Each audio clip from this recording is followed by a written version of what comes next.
Hello, welcome back to my channel. അപ്പോൾ ഇതെൻ്റെ salary വന്ന ദിവസത്തെ ഒരു വ്ളോഗാണ്. നമ്മൾ ഓൾറെഡി നേരത്തെ പ്ലാൻ ചെയ്തിട്ടുണ്ടായിരുന്നു സാലറി വന്നിട്ട് നമ്മൾക്ക് മന്തി വാങ്ങി കഴിക്കാമെന്നുള്ളത്. അപ്പോൾ നമ്മളങ്ങനെ ഉച്ചയെന്ന് പറയാൻ പറ്റില്ല, ഇവിടെ നമ്മളൊരു 3 മണിയൊക്കെ ആകുമ്പോഴാണ് ഫുഡ് കഴിക്കുന്നത്. അപ്പോൾ നമ്മൾ മന്തി വാങ്ങിയിട്ടുണ്ടായിരുന്നു.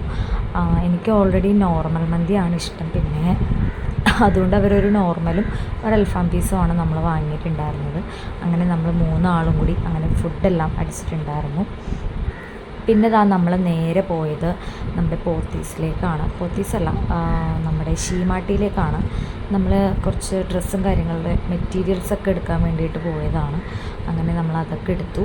പിന്നെ നമ്മൾ നമ്മുടെ കൊളീഗ്സായിട്ട് ലഞ്ച് കഴിക്കാൻ പോയിട്ടുണ്ടായിരുന്നു. അപ്പോൾ ഇത് അതിൻ്റെ ചെറിയൊരു വീഡിയോ ബൈറ്റ്സാണ്. നമ്മുടെ കൂടെ വർക്ക് ചെയ്യുന്ന കോവർക്കേഴ്സാണ്. പിന്നെ വൈകുന്നേരം വന്നിട്ട് ചുണ്ണുവുമായിട്ടുള്ള കസർത്തുകളാണ് ഈ കാണുന്നത്. അവനെങ്ങനെ ഇപ്പം നമ്മൾ ഇങ്ങനെ കിടക്കിയിരിക്കുക എന്തെങ്കിലും ചെയ്തിട്ടുണ്ടെങ്കിൽ അവനിങ്ങനെ പുറത്ത് കയറി നിൽക്കണം. ആനപ്പുറം എന്നാണ് കേട്ടോ അവൻ പറയാറുള്ളത്. ചുണ്ണു ആരുടെ മോനാ? ചുണ്ണു ആരുടെ മോനാ? ചുണ്ണു ആരുടെ മോനാ?